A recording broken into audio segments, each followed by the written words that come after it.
Hika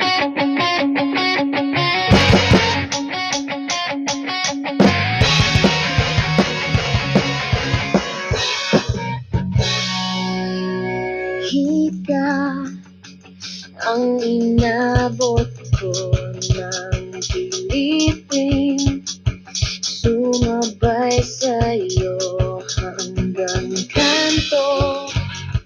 ng isipan mong parang